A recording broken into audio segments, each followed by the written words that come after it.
Alyssa success point बनाई में आप सभी का स्वागत है। मैं प्रभु राम चोपड़ा। अपना विषय है संस्कृत और संस्कृत में व्याकरण चल रहा है। व्याकरण का टॉपिक अपना चल रहा है कारकम। कारक क्या है? कारक। कारक के हमने दो विभक्तियां पढ़ ली, फर्स्ट और सेकंड, क्योंकि कारक में 7 विभक्तियां होती है और उन 7 विभक्तियों के बारे में एग्जाम में किसी न किसी विभक्ति के बारे में निश्चित ही 2 या 3 क्वेश्चन पूछे जाते हैं। तो कारक है वो इम्पोर्टेंट भी है, कम से कम 2 या 3 जरूर पूछते हैं। तो हमने 2 विभक्तियों का ज्ञान प्राप्त किया है और आज है तृतीया विभक्ति, तीसरी विभक्ति के बारे में हम पढ़ने जा रहे हैं। तो यानी तृतीय विभक्ति क्या है? तीसरी विभक्ति यानी कार्य करने में जो सबसे सहायक हो उसकी कर्ण संज्ञा होती है। यानी कार्य करने में जो सबसे सहायक हो उसकी क्या होती है? कर्ण संज्ञा होती है। और कर्ण कारक में तृतीय व्यक्ति होती है। कर्ण कारक में कौन सी विभक्ति होती है? तृतीय व्यक्ति होती है। ठीक है ना? क्रमवाच्य के कर्ता और भाववाच्य के जो कर्ता है उसमें भी तृतीय व्यक्ति का प्रयोग होता है। यानी क्रमवाच्य का जो कोई वाक्य है उसका जो कर्ता होता है उसमें भी तृतीय व्यक्ति होती है, और भाववाच्य का कोई यदि वाक्य है तो उसके कर्ता है, उसका जो कर्ता है उसमें भी तृतीय व्यक्ति का प्रयोग होता है। ठीक है ना? तो कर्ण कारक में जो सबसे सहायक होता है उसकी कर्ण संज्ञा होती है, और कर्ण संज्ञा मतलब कर्ण कारक में तृतीय व्यक्ति का प्रयोग होता है। ठीक है ना? जैसे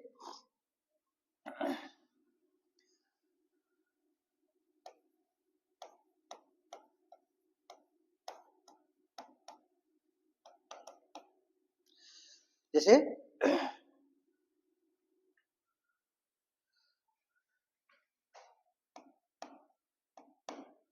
सीता जलेन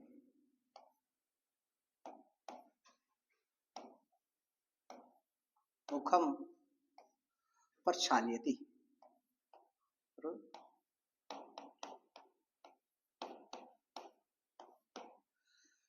सीता जलेन मुखम प्रक्षाल्यति। सीता जल से मुख को साफ करती है। तो सबसे सहायक है। मुख किस से साफ करती है? जल से साफ करती है। यानी कार्य करने में जो सबसे सहायक हो उसमें क्या होता है? कर्ण कारक होता है। और कर्ण कारक में कौन सी व्यक्ति होती है? तृतीय व्यक्ति होती है। ठीक है ना? तो यहाँ पे मुख धोने में सबसे प्रक्षाल्यति में धोना होता है, साफ करना होता है। तो मुख साफ करने में सबसे सहायक क्या है? जल है, पानी है। क्या है? जल है। सुबह उठते धोते ना शब्द, तो जल। तो सीता जलेन मुखम प्रक्षाल्यति। तो यानी सीता जो मुख साफ करती है या धोती है उसमें सबसे सहायक क्या है? जल है, और जल के अंदर तृतीय व्यक्ति है। ठीक है ना? इसमें कर्ण कारक है और कर्ण कारक में तृतीय व्यक्ति का प्रयोग होता है। ठीक है ना? ये ध्यान रखना है। अगला वाक्य,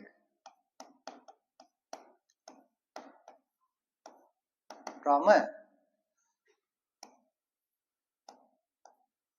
दुग्धेन रोटिकाम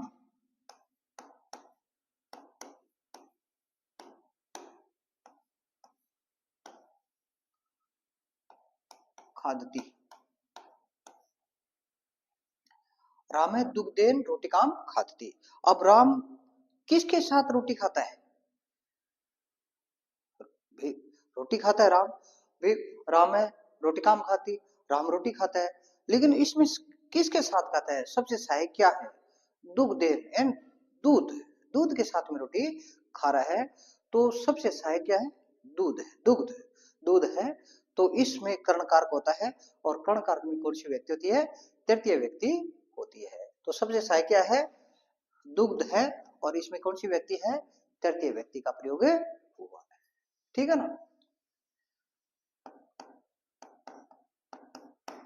अगला कोई उदाहरण देखो।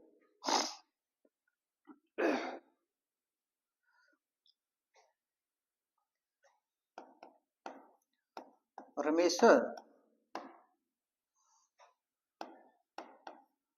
पादाभ्याम चलती।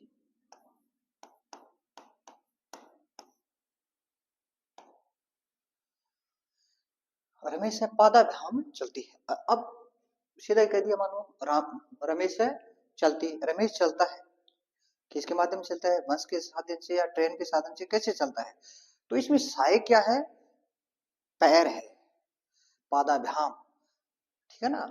तृतीय व्यक्ति का द्विवचन है, क्योंकि पैर दो होते हैं ना, पाद, तो पाद मीन्स होता है पैर, तो पादाभ्याम, तो तृतीय व्यक्ति द्विवचन है, क्योंकि दोनों पैरों से चलता है। रमेश है पादाभ्याम चलती।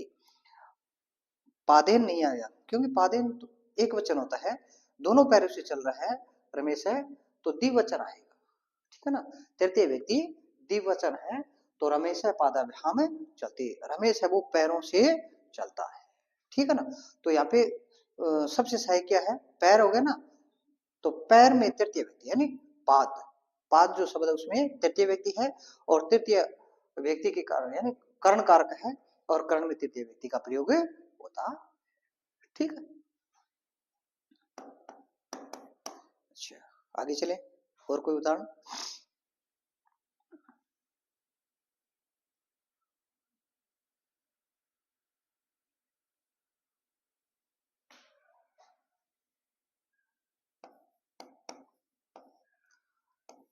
रामेण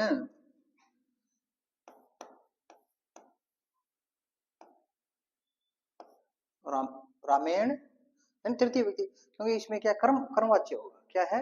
कर्मवाच्य है। लेख लिख्यते, लिख्यते, तो रामेण जो शब्द इसमें तृतीय व्यक्ति है, ये क्या है? कर्मवाच्य है, कर्मवाच्य, कर्मवाच्य का वाक्य है ये। रामेण लेख लिखते, राम के द्वारा लेख लिखा जाता है। तृतीय व्यक्ति कर्ण कारक में क्या पहचाने? कर्ण से के द्वारा होती है, पहचान, पहचान क्या इसमें? तृतीय व्यक्ति की, से के द्वारा, तो रामेण राम के द्वारा लेख लिखा जाता है। तो कर्मवाच्य मैंने पहले बताया था, कर्मवाच्य की कर्ता में और भाववाच्य की कर्ता में भी कर्ण कारक होता है, और कर्ण कारक में तृतीय व्यक्ति का प्रयोग होता है। तो ये वाक्य कर्मवाच्य का है, कर्मवाच्य के कारण यहाँ पे रामेण जो शब्द है इसमें तृतीय व्यक्ति का प्रयोग हुआ है। मान लीजिए ये वाक्य आ गया और कह दिया रेखांकित शब्द में कौन सी विभक्ति है, कारण बताइए। तो हम लिखेंगे, या उसमें लिखा हुआ होगा ABCD के अंदर कि कर्मवाच्य या भाववाच्य का तृतीय व्यक्ति, यानी कर्मवाच्य भी लिख सकते हैं, कर्मवाच्य की तृतीय व्यक्ति, या भाववाच्य में तृतीय व्यक्ति, या लेख के योग में तृतीय व्यक्ति, या लिख्यते के योग में तृतीय व्यक्ति, इस प्रकार लिखा हुआ। लेकिन उनमें से आपको सही कौन सा है? कर्मवाच्य के कारण यहाँ पर तृतीय व्यक्ति का प्रयोग हुआ है, कर्मवाच्य के कारण, ठीक है ना। कर्मवाच्य का वाक्य है, इस कारण यहाँ पे कर्मवाच्य के योग में तृतीय व्यक्ति का प्रयोग लिखना पड़ेगा, या जो लिखा हुआ है उसको टिक करना पड़ेगा, ठीक है ना। तो ये आप याद रखना, रामेण में राम के द्वारा लेख लिखा जाता है, तो यहाँ पे राम के द्वारा, तो क्रम का राम क्या कर रहा है? कर्म कर रहा है ना, तो राम के द्वारा, ठीक है ना। तो इसमें कर्ता, कर्मवाच्य का जो कर्ता है उसमें भी तृतीय व्यक्ति का प्रयोग होता है, ठीक है। इसी प्रकार भाववाच्य का कोई वाक्य भाववाच्य का कोई वाक्य है?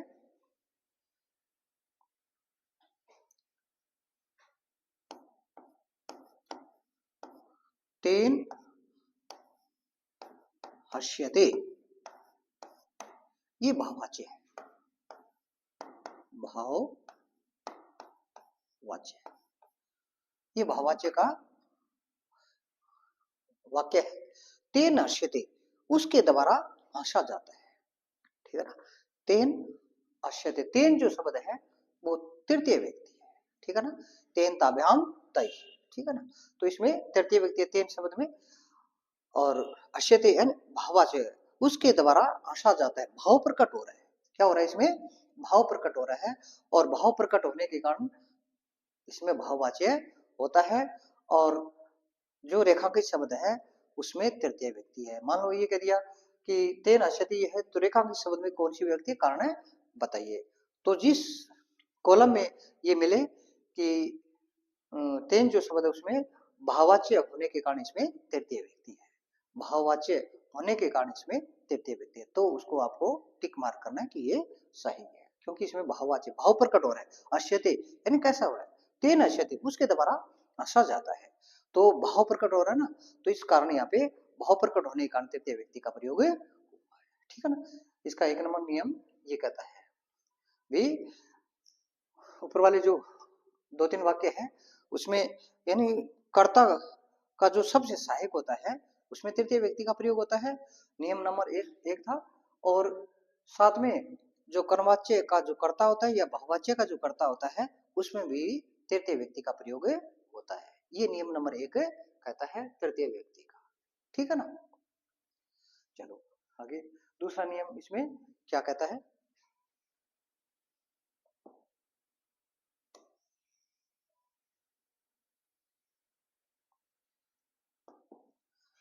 नियम 2।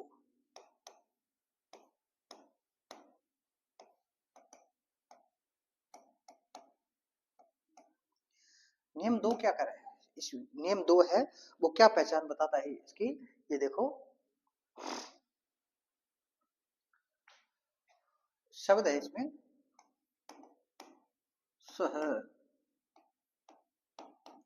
साकम समम सार्धम, सह साकम समम सार्धम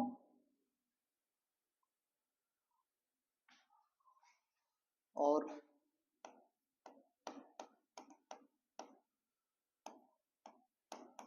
अंग विकार के योग में भी तृतीया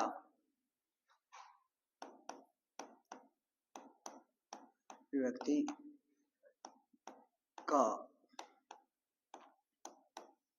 प्रयोग किया जाता है या होता है की बात है।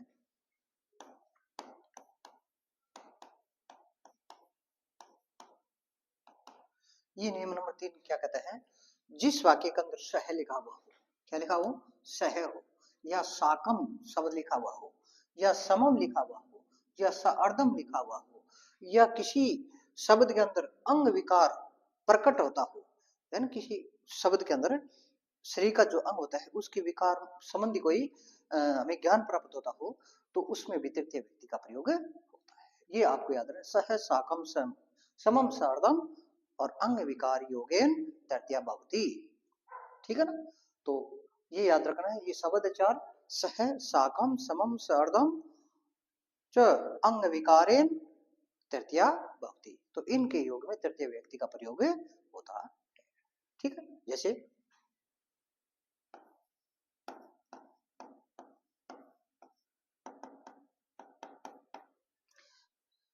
ऐसा देखो, जिसमें सह साकम समम सार्धम कोई ऐसा शब्द जोड़ता हो तो उसके योग में तृतीय व्यक्ति हो। जनक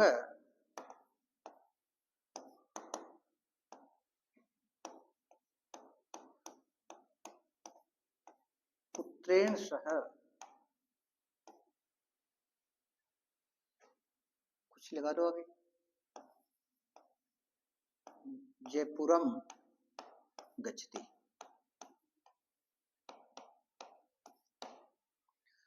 जनक यानी पिता, जनक मीन्स क्या होता है, पिता होता है। जनक पुत्रेण सह जयपुरम गच्छति, सह सह आ गया ना, ये सह। आप देखो पुत्रेण शब्द रेखांकित शब्द में कौन सी व्यक्ति कारण है बताइए, रेखांकित शब्द है इसमें कौन सी व्यक्ति है कारण बताइए। तो सह साकम अपना नियम नंबर ये 2 है वो क्या कर रहा है, सह साकम समम सार्धम, ये कोई शब्द इनमें से कोई शब्द हो साथ में तो उसके कारण यहाँ पे तृतीय व्यक्ति का प्रयोग होता है। तो इसमें सह शब्द दिया हुआ है, इसके योग में पुत्रेण जो शब्द है उसमें कौन सी व्यक्ति का प्रयोग हुआ है, तृतीय व्यक्ति का प्रयोग हुआ है। पुत्रेण सह, यानी पुत्र के साथ में वो जयपुर जाता है। ठीक है ना। ऐसे कोई और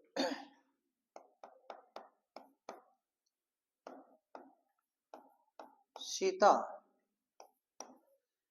गीताया, सीता गीताया, इसी प्रकार कोई साकम पढ़ती, साकम पढ़ती।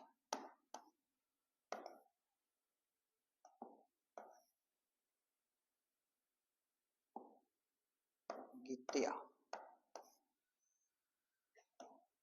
सीता गीतिया साकम पढ़ती, सह साकम है ना, तो सीता है वो गीता के साथ है पढ़ती है, साकम है साथ।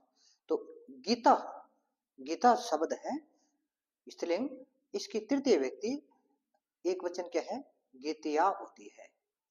गीतिया के अंदर तृतीय व्यक्ति है, क्या करना है, साकम, साकम के योग में तृतीय व्यक्ति का प्रयोग हुआ है। ऐसा जिस कॉलम में लिखा हुआ मिले वहां पर उसको टिक करना है कि गीतिया शब्द में साकम के योग में तृतीय व्यक्ति है, या रेखा के शब्द में साकम के योग में तृतीय व्यक्ति का प्रयोग हुआ है। ठीक है ना। चलो अन्य और इसी प्रकार कोई और उदाहरण,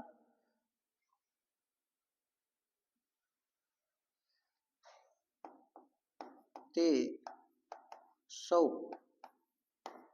मित्रई, ते सौमित्रई शारदम कीर्ति,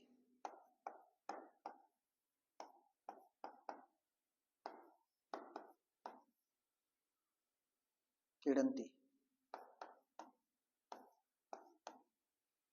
ते सौमित्रई शारदम क्रीडन्ति, यानी वे अपने मित्र यानी मित्रों के साथ में क्रीडन्ति खेल रहे हैं।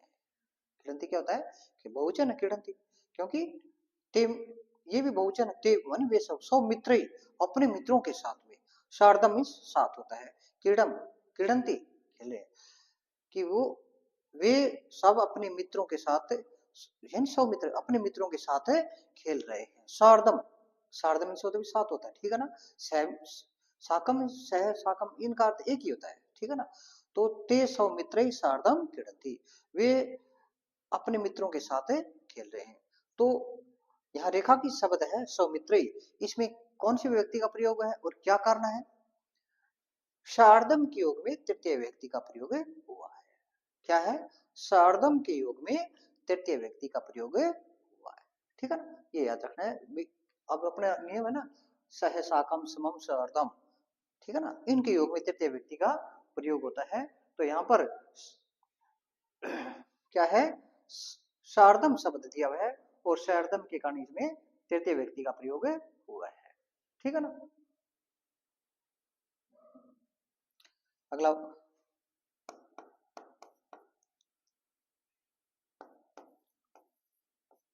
त्वम, क्या है, त्वम गुरुणा, त्वम गुरुणा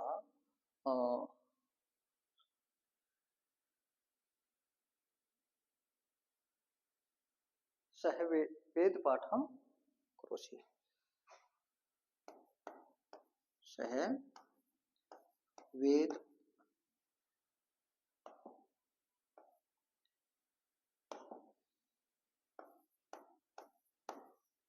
वेद पाठम करोषि,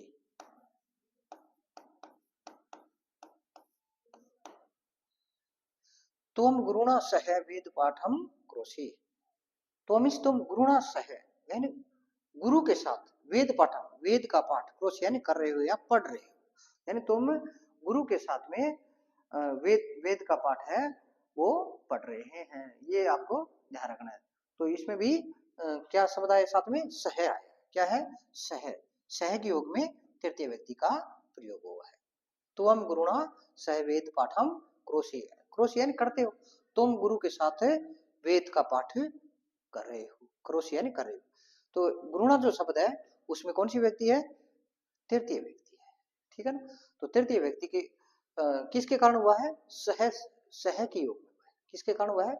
सह के योग में तृतीय व्यक्ति का प्रयोग हुआ है। तो आप ये याद रखना है, सह साकम समम सहर्दम और अंग विकार के योग में तृतीय व्यक्ति का प्रयोग होता है। तो ये तो सह साकम समम सहर्दम इसके योग में हो गया, ठीक है। अब अंग विकार के योग में आगे वाक्य और क्यों लिख रहे हैं, जैसे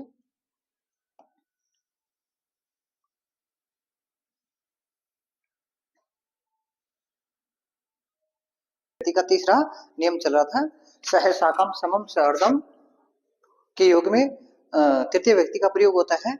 उसके वाक्य हमने पढ़े हैं, उसका वाक्य निर्माण किया है और बताया है। अब अंग विकार के योग में भी तृतीय व्यक्ति का प्रयोग होता है। नियम नंबर 3 है, इसमें भी है आगे कि अंग विकार के योग में भी तृतीय व्यक्ति का प्रयोग होता है, ठीक है ना। तो जैसे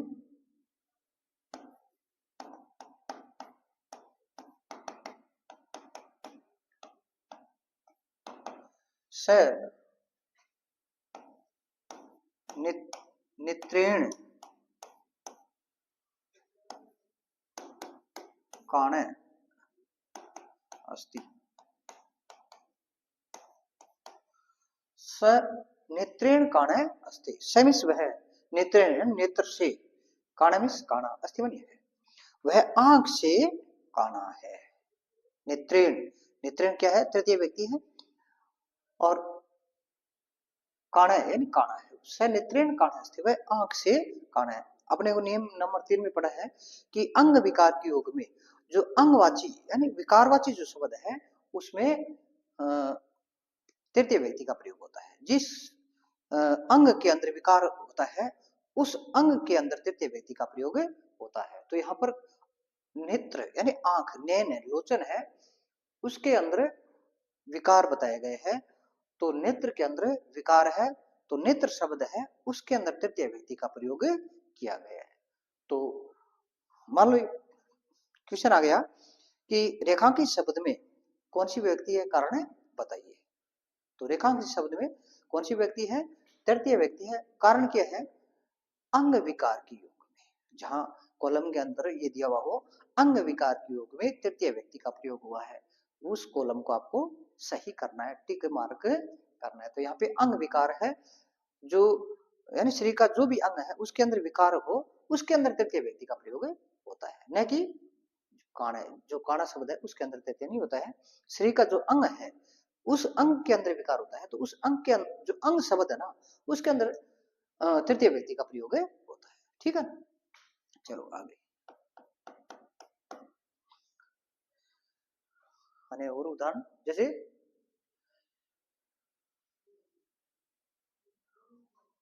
बालक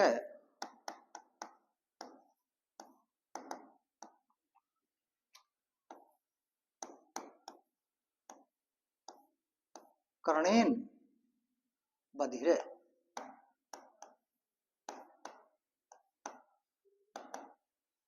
बालक कर्णेन बधिर वर्तते है।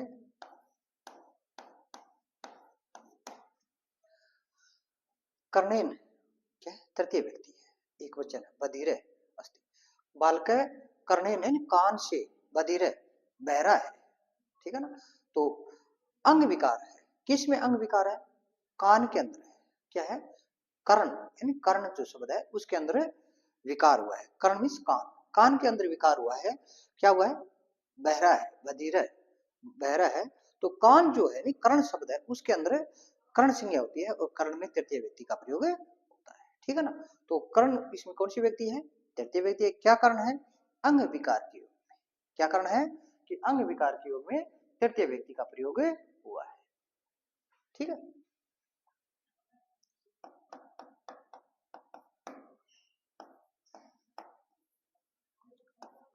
साधु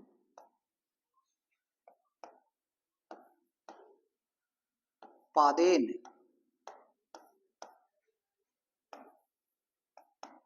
कुंज अस्ति,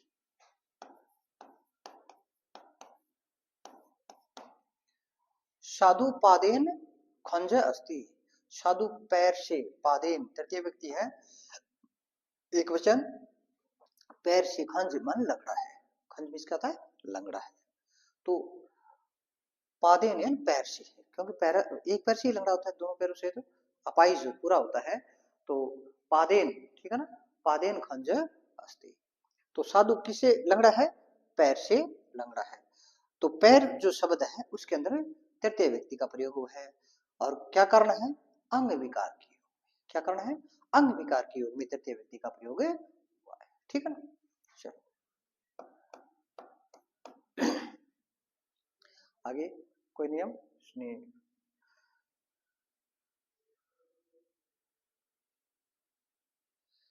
श्रेष्ठी, श्रेष्ठी शीर्षा खलवाट अस्ति।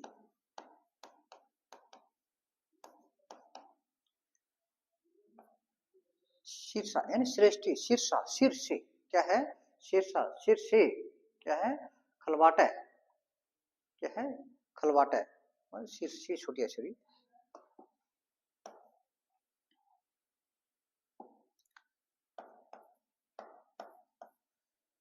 शीर्षा खलवाट यानी गंजा, खलवाट क्या होता है, गंजा। श्रेष्ठ मान सेठ या श्रेष्ठ व्यक्ति मान, श्रेष्ठी सेठ भी, सेठ भी कहते हैं, या श्रेष्ठी श्रेष्ठ व्यक्ति भी। तो श्रेष्ठी शीर्षा खलवाट अस्ति, शीर्षा यानी शीर्ष से, शीर्ष से क्या है, खलवाट गंजा है। तो शीर्षा जो शब्द है अर्थात रेखांकित शब्द है, इसमें कौन सी व्यक्ति है और क्या कारण है। इसमें खलवाट, या तो आप ये लिखेंगे कि खलवाट के योग में तृतीय व्यक्ति, या फिर अंग विकार के योग में तृतीय व्यक्ति का प्रयोग हुआ है। क्या हुआ है, अंग विकार हुआ है, शरीर यानी सिर के अंदर अंग विकार है, विकार हुआ है ना, तो इस कारण यहाँ पर तृतीय व्यक्ति का प्रयोग है, ठीक है। तो अंग विकार के योग में भी तृतीय व्यक्ति का प्रयोग होता है, ठीक है। तो ये नियम नंबर 3 कहता है कि अंग विकार के योग में भी तृतीय व्यक्ति का प्रयोग होता है, ठीक है।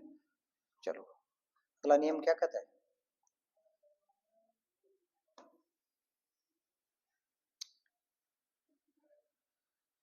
नियम नंबर 4 क्या कहता है,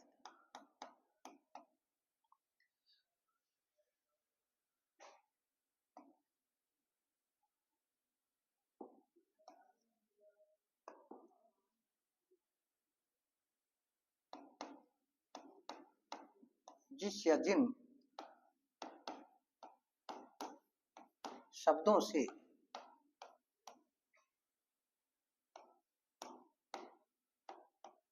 चिन्ह या पहचान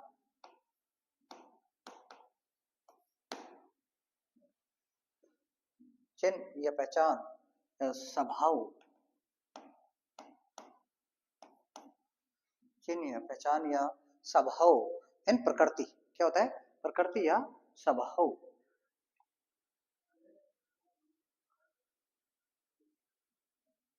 और स्वभाववाची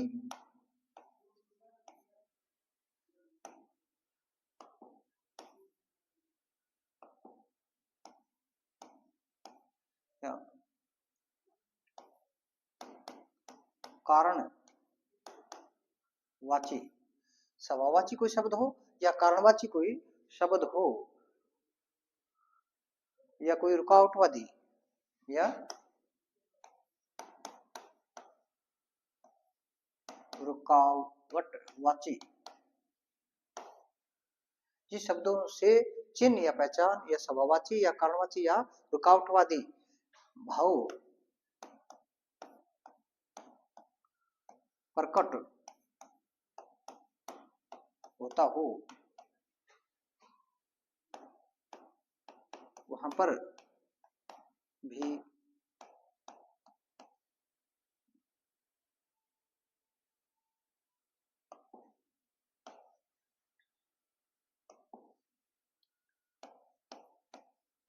तृतीया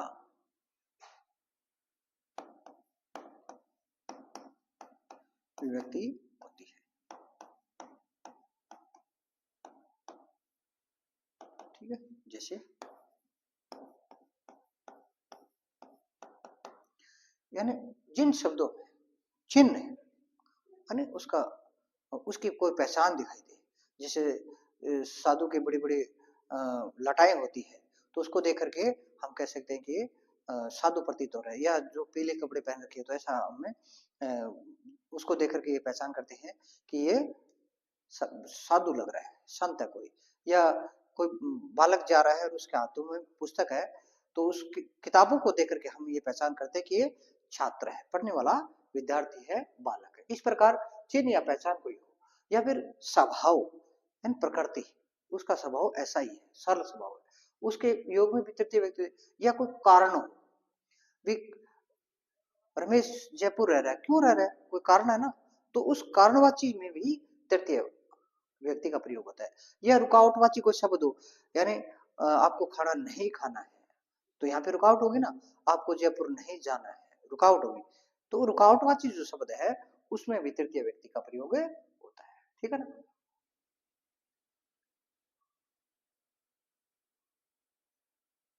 स्वभाववाची, कारणवाची या रुकावटवाची,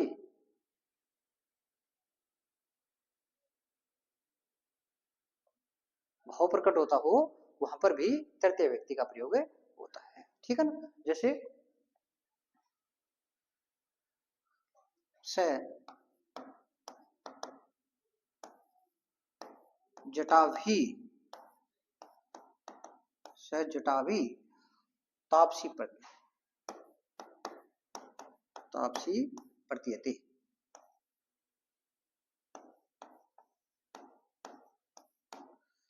स जटाभी तापसी, या ताप से तापसी प्रतीयते। ठीक है, तापसी या ठीक, स जटाभी वह जटाओं से तपस्वी प्रतीत होता है, ताप से तापसी होता है प्रतीयते। ठीक है ना। स जटाभी तापसी प्रतीयते, वह जटाओं से तपस्वी प्रतीत होता है। तो क्या है, चिन्ह या पहचान, उसकी क्या होगी ये पहचान। तो मानो ये वाक्य आ गया कि रेखांकित शब्द कौन सी व्यक्ति है, कारण बताइए। तो इसमें इसके अंदर हम कोई शब्द नहीं कह सकते कि तापसी के योग में या प्रतीयत के योग में, नहीं, इसमें हम कहेंगे कि चिन्ह या पहचान के योग में जटा भी शब्द उसमें तृतीय व्यक्ति का प्रयोग हुआ है। ये पहचान है, चिन्ह है या पहचान है, इसके योग में तृतीय व्यक्ति का प्रयोग हुआ है। ठीक है ना, ये आपको बताना है, बस सही करना है। अगला देखो,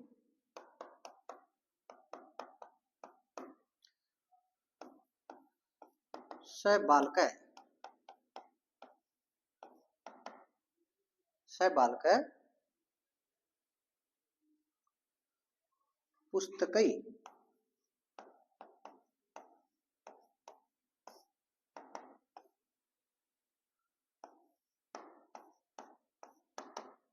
स बालक पुस्तकै छात्र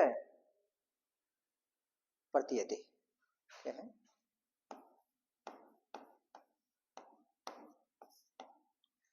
स बालक पुस्तकै प्रतीयते छात्र प्रतीयते, वह बालक पुस्तकों से छात्र प्रतीत होता है, लग रहा है। ये भी क्या है, पहचान है ना, उसकी पहचान है, यह चिन्ह है कि उसके कारण ये बालक है वो छात्र। अब कह रहे कोई बालक जा रहा है, उसके हाथ में कुछ नहीं है, तो कौन कहेगा उसको ये पढ़ने वाला है क्या है, उसके हाथ में बुक यानी पुस्तक है, तब हम कह सकते हैं कि ये बालक है, वो स्कूल में जा रहा है, पढ़ने वाला है, इस प्रकार कह सकते हैं। और यदि उसके हाथ में पुस्तक नहीं है तो वो बालक जा रहा है, तो हम नहीं कह सकते हैं बालक पढ़ने वाला है या और कुछ कार्य करने वाला है। तो यानी उसका पहचान, उसकी पहचान किससे हुई है, पुस्तक से हुई है। किसकी से हुई पहचान, उस बालक की पुस्तक से हुई है। और जिससे पहचान होती है उसके अंदर कर्ण कारक होती है, और कर्ण कारक में तृतीय व्यक्ति का प्रयोग होता है। तो यहाँ पर पुस्तक जो शब्द है इसमें कर्ण कारक है, और कर्ण कारक के कारण यहाँ पे तृतीय व्यक्ति होती है, क्योंकि इससे पहचान प्रतीत होती है उस बालक की। ठीक है ना, जो पहचान प्रतीत होती है ना, उस शब्द के अंदर तृतीय व्यक्ति का प्रयोग होता है। ठीक है ना। हेतु या कारण, ठीक है ना, हेतु या कारणवाची जो शब्द होते हैं उसमें भी तृतीय व्यक्ति का प्रयोग होता है। जैसे बताइए कोई वाक्य है, जैसे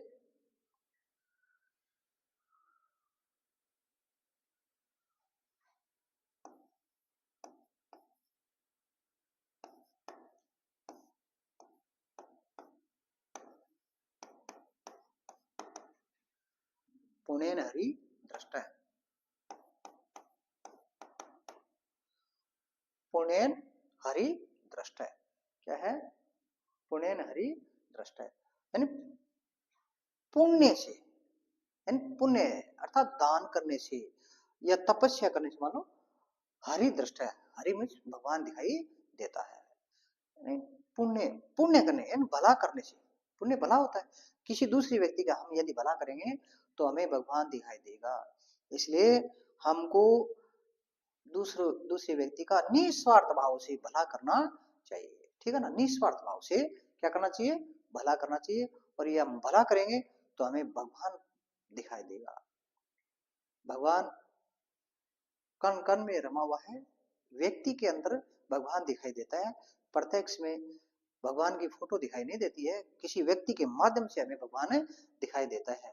जब हम किसी व्यक्ति की निस्वार्थ भाव से सेवा करते हैं तो उस व्यक्ति के अंदर हमें भगवान दिखाई देगा, इसलिए बताया गया है कि पुण्यन हरि दृष्ट, पुण्य से अर्थात दूसरे व्यक्ति की भलाई करने से, निस्वार्थ भाव से भलाई करने से हमें उस व्यक्ति के अंदर भगवान दिखाई देगा। तो इसमें क्या है, कारण, ठीक है ना, कारणवाची के योग में यहाँ पर तृतीय व्यक्ति का प्रयोग हुआ है। कारण क्या है, पुण्य है, यानी हम दूसरे की भलाई करें इस कारण से हमें भगवान दिखाई दे रहे हैं, तो कारणवाची के योग में यहाँ पर तृतीय व्यक्ति, मान लो ये आ गया कि रेखांकित शब्द में कौन सी व्यक्ति कारण होती है, तो कारणवाची के योग में तृतीय व्यक्ति का प्रयोग हुआ है, ठीक है ना, क्या इसमें कारणवाची, तो कारणवाची के योग में क्या है, तृतीय व्यक्ति का प्रयोग हुआ है, ठीक है ना।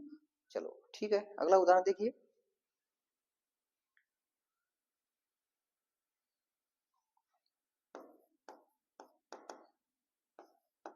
स अध्ययनेन वस्ति, स अध्ययनेन वस्ति भी कह दिया, आपका बालक या आपका बेटा, मान लो आपका भाई या बहन जो भी है, कह दिया कि जयपुर क्यों रह रहे हैं भाई, तो कारण हो गया ना, क्यों क्यों रह रहे हैं वहां पे, पढ़ने के लिए रहे, या हम कहेंगे पढ़ने के लिए रह रहे हैं, जो पढ़ता है बच्चा तो पढ़ने के लिए कह रहे हैं, और कोई काम धंधा करने के लिए जा रहे हैं तो काम के लिए कहेंगे, हमारा जो बालक है या बच्चा है, भाई या बहन है, जो भी है, कि जयपुर इस काम से रह रहा है या पढ़ रहा है, ठीक है ना, तो कारणवाची हो गया, क्या हो गया, कारणवाची, कारणवाची के योग में यहाँ पर तृतीय व्यक्ति का प्रयोग हुआ है कि स अध्ययनेन वस्ति, वह अध्ययन के, अध्ययनेन वस्ति यानी अध्ययन के लिए रहता है, वस्ति मीन्स रहता है, ठीक है ना, तो यहाँ पे क्या है, कारणवाची है, और कारणवाची के योग में क्या है, तृतीय व्यक्ति का प्रयोग हुआ है, ठीक है ना, तो वह अध्ययनेन वस्ति, वह अध्ययन के लिए रहता है, ठीक है, तो इसमें रहना यानी कारणवाची के योग में यहाँ पर तृतीय व्यक्ति का प्रयोग हुआ है, ठीक। चलो आगे और उदाहरण देखते हैं,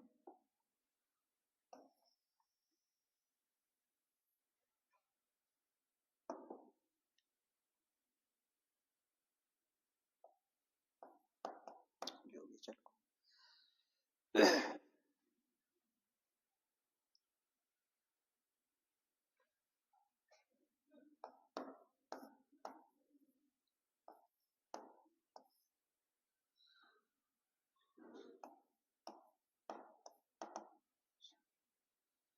विधेया यश वर्धते,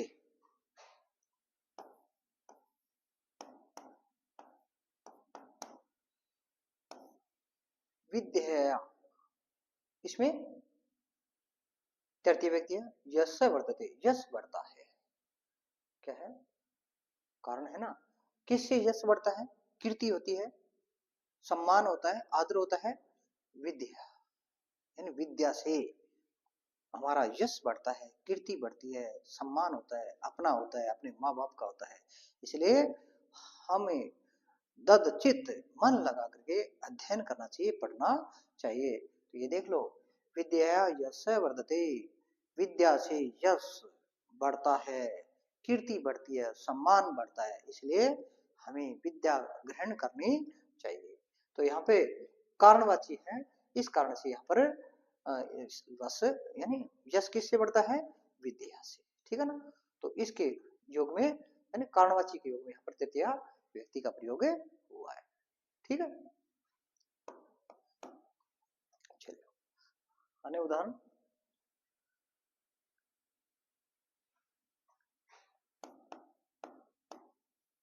विद्या विनयेन शोभते,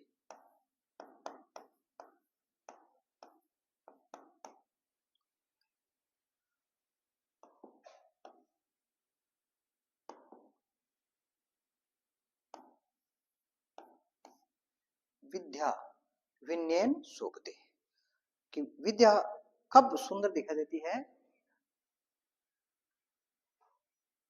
विद्या विनयेन शोभते। तो विद्या कब सुशोभित होती है, जब हम विनयन यानी विनय करते हैं, दया करते हैं, यानी अपना स्वभाव वो सरल हो, तभी वो सुंदर दिखाई देगी। विद्या सरल स्वभाव होगा। यदि हम विद्या प्राप्त करने को, ज्ञान प्राप्त करने को घमंड करते हैं तो वो शोभा नहीं देती है। इसलिए विद्या प्राप्त कर, यदि विद्या प्राप्त कर लेते हैं तो हमें विनम्र रहना चाहिए, ठीक है ना। तो विनम्र यदि रहेंगे तो वो हमारी विद्या वो शोभा दिखाई देगी, सुंदर दिखाई, विद्या विनयन शोभते, ठीक है ना। तो यानी ऐसा स्वभाव होता है, स्वभाववाची होता है, ठीक है ना। विद्या विनयन शोभती, विद्या है वो विनय से सुशोभित होती है, ऐसा प्रतीत होता है, ठीक है। चलो अगला कोई उदाहरण,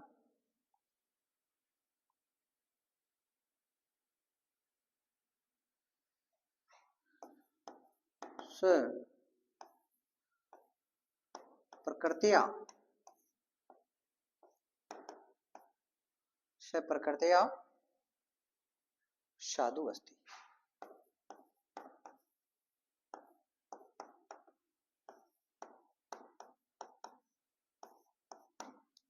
प्रकृति यानी स्वभाव होता है, प्रकृति क्या है, स्वभाव, स्वभाववाची हो गया। स प्रकृतिया साधु अस्ति, वह स्वभाव से साधु प्रतीत होता है। साधु कैसा, स्वभाव से, मतलब साधु मतलब सज्जन पुरुष होता है। साधु का मतलब ये नहीं होता है जिसने पीले कपड़े पहन लिए हो या कानों को फुड़ा लिया हो, कुंडल पहन रखा हो, तो वो नहीं। साधु का मतलब होता है सज्जन पुरुष, महान व्यक्ति होता है। प्रकृति में होता है स्वभाव, उसके स्वभाव से व्यतीत होता है, प्रकट होता है कि ये व्यक्ति सज्जन है, महान है, ठीक है ना। क्योंकि साधु तो इसलिए कहा गया क्योंकि साधु का स्वभाव वो सरल होता है, इसलिए साधु कहा गया है, ठीक है ना। साधु मीन्स होता है सज्जन, सरल व्यक्ति होता है, अपने स्वभाव से सरल होता है ना, उसको सज्जन व्यक्ति कहा गया या साधु कहा गया। तो ऐसा स्वभाववाची यानी यहाँ पे क्या है, स्वभाववाची होने के कारण तृतीय व्यक्ति का प्रयोग हुआ है। सहज प्रकृतिया साधु अस्थि, मान लो रेखांकित शब्द है और रेखांकित शब्द में कौन सी व्यक्ति का प्रयोग हुआ है, क्या कारण है। तो हम साधु के ऐसे नहीं लिख सकते कि साधु के योग में तृतीय व्यक्ति का प्रयोग हुआ है, नहीं, हम लिखेंगे स्वभाववाची के योग में तृतीय व्यक्ति का प्रयोग क्या हुआ है, स्वभाववाची के कारण इसमें तृतीय व्यक्ति का प्रयोग हुआ है, ठीक है ना। ये आपको याद रखना है। अन्य और उदाहरण देखो एक कोई,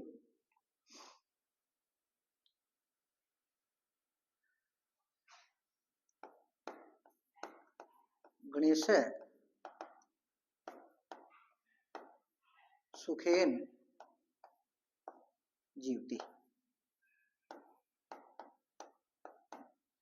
गणेश सुखेन जीवती, ठीक है ना। यानी गणेश है वो सुख से जीता है, ऐसा उसका स्वभाव है। क्या है, उसका स्वभाव है, स्वभाव है, ठीक है ना। गणेश सुखेन जीवति, ऐसा उसका क्या है स्वभाव है, उस स्वभाव के कारण ये सुख से जीता है। उसका स्वभाव है कि आराम से हम जिए, वो न लोभ करता है, न किसी से लड़ाई झगड़ा करता है, वो प्रेम से रहता है। इस कारण से वह सुख से अपना जीवन यापन करता है। यानी जो व्यक्ति लालची होता है वह सुख से नहीं जीता है, झगड़ेलू होता है वो सुख से नहीं जीता है। तो यानी आवश्यकता से अधिक लालच या लोभ नहीं करना चाहिए और किसी व्यक्ति के साथ में लड़ाई झगड़ा नहीं करना चाहिए। यदि ऐसा जो व्यक्ति नहीं करता है वो सुख से जीता है, ठीक है ना। तो हमें भी सुख से यदि हम जीना चाहते हैं तो हमें भी सरल स्वभाव से रहना चाहिए और किसी व्यक्ति के साथ में लड़ाई झगड़ा नहीं करना चाहिए। तो ऐसा हमारा स्वभाव है। गणेश का क्या स्वभाव है, सुख से जी रहे हैं। तो वो स्वभाववाची होने के कारण इसमें तृतीय व्यक्ति का प्रयोग हुआ है। क्या है, स्वभाववाची होने के कारण यहाँ पे क्या है, तृतीय व्यक्ति का प्रयोग हुआ है, ठीक है ना। तो रुकावटवाची और है,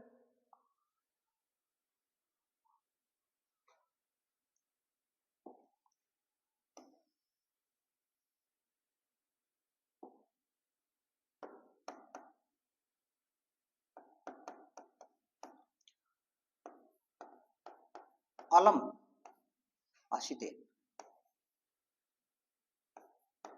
अलम आशिते,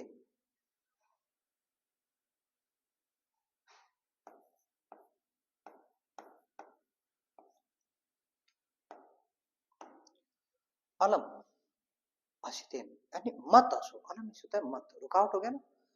अलम आशितेन मत असो। तो अपने ऊपर नियम है कि रुकावटवाची के योग में भी तृतीय व्यक्ति का प्रयोग हुआ है। तो आशितेन जो शब्द है उसमें कौन सी व्यक्ति है, तृतीय व्यक्ति है। क्या कारण है, अलम या रुकावटवाची।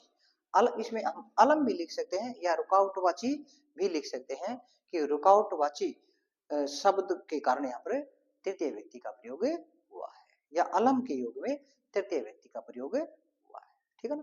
तो ये याद रखना है कि जिस वाक्य के अंदर कोई चिन्ह या पहचान हो या स्वभाव हो या कारणवाची कोई हो या रुकावटवाची हो, तो ऐसे कोई शब्द मिले तो उस जिस वाक्य के अंदर तो वहां पर तृतीय व्यक्ति का प्रयोग होता है, ठीक है ना। तो इस प्रकार ये तृतीय व्यक्ति पूर्ण होती है, आपको याद रखना है। सह साकम समम सर्दम, उन शब्दों के योग में तृतीय व्यक्ति होती है, अंग विकार होता है तो इसमें भी तृतीय, जहां लगभग इसमें तृतीय व्यक्ति में पूछते हैं क्वेश्चन, निश्चित पूछते हैं लगभग, और इसमें लगभग अंग विकार के योग में पूछा जाता है ज्यादातर, या फिर इनके बारे में भी पूछते हैं, ठीक है ना। सहसा कम समम अर्ध सर्दम उसमें तो बहुत ही कम पूछते हैं, या फिर ये प्रकृति स्वभाव चिन्ह होता है ना, इनके बारे में या अंग विकार के योग में इसके बारे में पूछा जाता है ज्यादातर। यदि तृतीय व्यक्ति के अंदर कोई क्वेश्चन आता है तो जहां तक मुझे विश्वास है या तो अंग विकार के बारे में पूछते हैं या फिर ये चिन्ह पहचान या स्वभाव, यानी इसका नियम नंबर 4 है, ये ज्यादा इंपॉर्टेंट है, तो इनमें से पूछे जाते हैं। तो इस प्रकार ये तृतीय व्यक्ति है वो पूर्ण होती है, ठीक है ना। सरल है तृतीय व्यक्ति क्योंकि वो ज्यादा बड़ी भी नहीं है, इसलिए ये जल्दी याद हो जाती है। क्यों जो द्वितीय व्यक्ति वो थोड़ी लंबी है, उसमें कई धातुएं या कई शब्दों का और शब्दों को याद रखना पड़ता है, इसलिए वो थोड़ी लंबी है, लेकिन ये छोटी है, इसलिए ये जल्दी याद हो जाएगी आपको। और ये इसमें जहां तक वो इसमें पूछा जाता है तो इसमें अंग विकार या चिन्ह पहचान या स्वभाव कारणवाची रुकावटवाची इनमें से ज्यादातर पूछते हैं, ठीक है ना। तो ये आपको याद रखना है, ठीक है।